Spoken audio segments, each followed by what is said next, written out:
Students, I am Upasana. Welcome to win study. तो students, आज हम डिस्कस करने जा रहे हैं एक्सरसाइज 13.2 का क्वेश्चन नंबर 1। तो स्टूडेंट्स स्टार्ट करते हैं। हमें क्वेश्चन नंबर 1 में क्या बोल रहा है?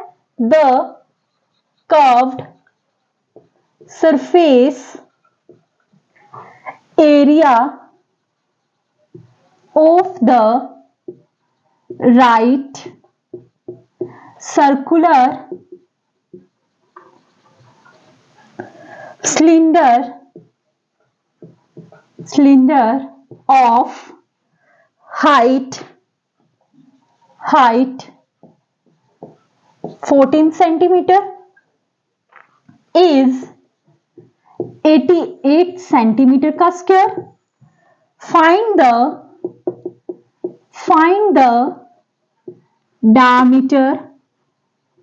diameter base of the cylinder।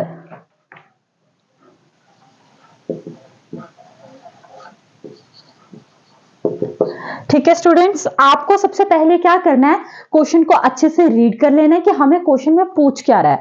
अब देखो, मैंने आपको इंट्रोडक्शन में पहले ही बता दिया था कि जब भी कोई फ्लैट सरफेस की बात होगी तब क्यूब और क्यूबॉइड की बात होगी। जब भी किसी तब हम क्या करेंगे, लेटरल सरफेस एरिया बोलेंगे। वैसे तो मैंने आपको बताया था कि जो लेटरल सरफेस एरिया होता है is equal to curved surface area, but मैं आपको इस लेक्चर में दोबारा से रिपीट कर देती हूँ बेटे। जो लेटरल सरफेस एरिया होता है वो किसके इक्वल होता है? कर्व्ड सरफेस एरिया के ही इक्वल होता है। लेकिन इनमें से जो माइनर सा डिफरेंस है वो ये है कि लेटरल सरफेस एरिया की जहां बात हो रही होगी उस क्वेश्चन में क्यूब और क्यूबॉइड की बात होगी, लेकिन जैसे कर्व्ड की बात आ जाती है इट मींस वहां पे सिलेंडर वगैरह का यूज हो रहा होगा। तो वही आ गया, इस क्वेश्चन में भी सेम वही चीज आ गई कि यहाँ पे सिलेंडर की बात हो रही थी और वो भी सर्कुलर शेप का सिलेंडर, यानी कि गोलाई की बात हो रही है। और मैंने आपको पहले ही कहा था कि जब भी किसी सिलेंडर की बात हो और वो सर्कुलर शेप में हो, जाहिर सी बात है जो सिलेंडर होता है वो सर्कुलर शेप में का ही होता है। ठीक है, तो उस चीज के लिए क्या चीज का यूज होगा? कर्व्ड सरफेस एरिया यूज होगा। तो curved surface area of the right circular cylinder of height 14 centimetre.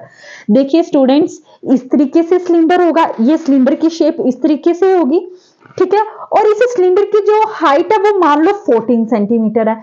इस 88 centimetre square find the diameter base of the cylinder. अब ये डायमीटर कैसे आ गया बेटा? यहां पे भी एक सर्कल होगा और यहां पे भी एक सर्कल होगा। ठीक है, आपसे पूछा क्या है? आपसे इसका डायमीटर पूछा है। तो आपको इस क्वेश्चन में करना क्या है? आपको इस क्वेश्चन में क्या करना है? सिलेंडर का डायमीटर निकालना है। ठीक है, तो स्टूडेंट स्टार्ट करते हैं क्वेश्चन को। पहले तो आप लिख लो कर्व्ड। देखो बेटा, जब क्यूब और क्यूबॉइड की बात होती थी तब आप लेटरल सरफेस एरिया का यूज करते थे। इस क्वेश्चन में आप क्या करोगे? कर्व्ड का यूज करोगे, क्योंकि क्वेश्चन में जो लैंग्वेज आप वही लिखोगे। तो curved surface area of cylinder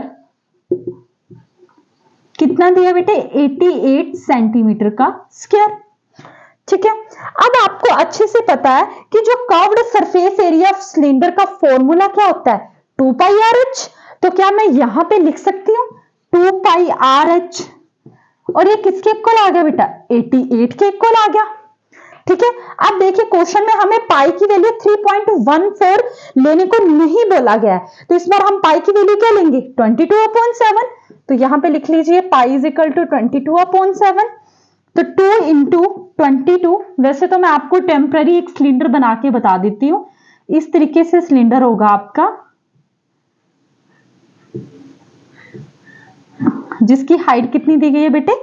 14 centimetre दी गई है, और ये रेडियस है, और ये पूरा क्या होगा बेटा? डायमीटर ही तो होगा सर्कुलर शेप का, जैसे कि मैंने आपको बताया ही है। इस तरीके से होगा ये सिलेंडर, और ये ऊपर भी सर्कल और नीचे भी सर्कल, तो डायमीटर ही इसी का ही पूछ रहा होगा। ठीक है, तो लिख लीजिए 22/7, ये रेडियस आ गई, हाइट कितनी आ गई? 14 इज इक्वल टू 88। 7 1 जा 7, 7 2 जा 42, सॉरी 7 2 जा 14, तो 2 22 जा 44 into 2 into r is equal to 88। अब देखिए 44 को 2 के साथ मल्टीप्लाई करते हैं तो बेटा आ गया 88 multiply r is equal to 88।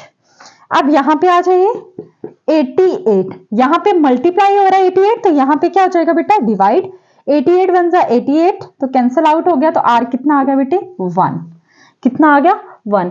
तो देखो बेटा अगर ये इतना इतना r है, कितना आया 1 आया, ठीक है।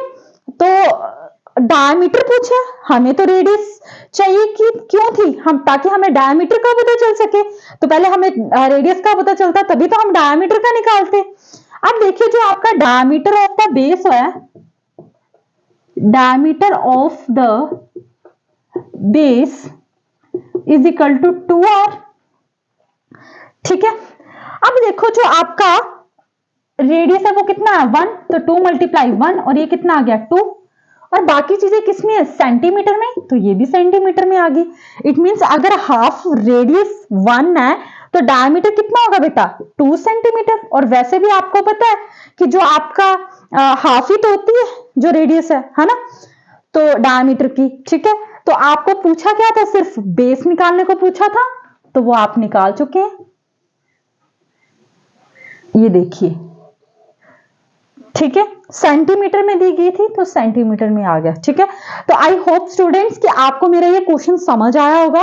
अगर आपको मेरी वीडियोस पसंद आ रही हैं तो प्लीज मेरे चैनल को सब्सक्राइब करो, अपने फ्रेंड्स के साथ भी जरूर शेयर करो, and thank you so much मेरी वीडियो को देखने के लिए।